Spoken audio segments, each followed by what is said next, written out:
அஜித் சாருக்கு பத்மபூஷன் அவார்டு கொடுத்துருக்காங்க. கங்க்ராச்சுலேட் பண்ணு. நம்ம இனத்தை சேர்ந்த ஒருத்தர் ஒரு பெரிய அவார்டு கிடைச்சிருக்கு சார். ஏன் அதுலயே அதுல எதுக்கு உங்களுக்கு கான்ட்ரவர்சி? அதில் கான்ட்ரவர்சி ஏன் என்ன சொல்றாங்கன்னா, இந்த டைம்ல எதுக்கு கொடுக்கணும்? விஜய் அவர்கள் பாலிடிக்ஸ்க்கு என்டர் ஆகி அவர் வந்து ஒரு பக்கம் பண்ணும்போது இவருக்கு இந்த எப்போ கொடுத்தாலும் அது வரும் சார். ரஜினிக்கு இப்போ பத்மவிபூஷன் கொடுத்தப்போ அப்பயே அவர் கொடுக்கணும்னாங்க. அப்ப கமல் அதுக்கு முன்னாடி சிவாஜி கணேசன் அப்ப கமலுக்கு தான் கொடுத்தாங்க. கமல் சார் கட்சி ஆரம்பிச்சா அதனால இப்ப ரஜினி சார் கொடுக்கறதா சொன்னாங்க. எது இதுக்கு முன்னாடி கவர்மெண்ட் எப்படி ரொம்ப நியாயமா கொடுத்துருந்தாங்களா? ஓகே, இல்ல அந்த மாதிரி கான்ட்ரவர்சி நீங்க எப்படி? அது யார் சார் நான் கேட்குறேன். இப்போ இருக்கிற தமிழ்நாடு கவர்மெண்ட்ல அண்ணாமலைக்கு அவார்டு கொடுப்பாங்களா? அதுதானே சார். அது அந்த ப்ரெஜுடிஸ் எல்லார்கிட்டையும் இருக்கும்ல.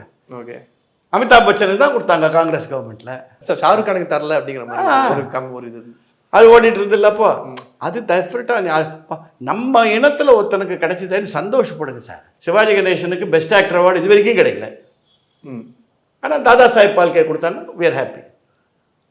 So be happy for what you get. அதுவும் நம்ம சினி இண்டஸ்ட்ரியில் ஏற்கனவே சினி இண்டஸ்ட்ரியில் இப்படி பிளவுன்னு சொல்லிட்டு இருக்காங்க. எல்லாம் வேணாம், எல்லாம் ஒன்றா சேர்ந்து அஜித்தை பாராட்டுங்க. ஓகே, தனக்கு நான் அஜித் படம் படம் கூட பண்ணதில்லை. எனக்கு அவர் அவ்வளவா தெரியாது. ஓரளவுக்கு தான் தெரியும். பார்த்தா நேரா பார்த்துக்கோ. சூப்பர். இது கொடுத்தானே அவனுக்கு ஏன் அது நீங்க விளக்கம். இது வந்து அரசியல் இப்படிதான். நீ ஏன்டா இதை பண்ண, அவையே இதை பண்ணான்னு கேட்கறதா அரசியலா இருக்குப்பா.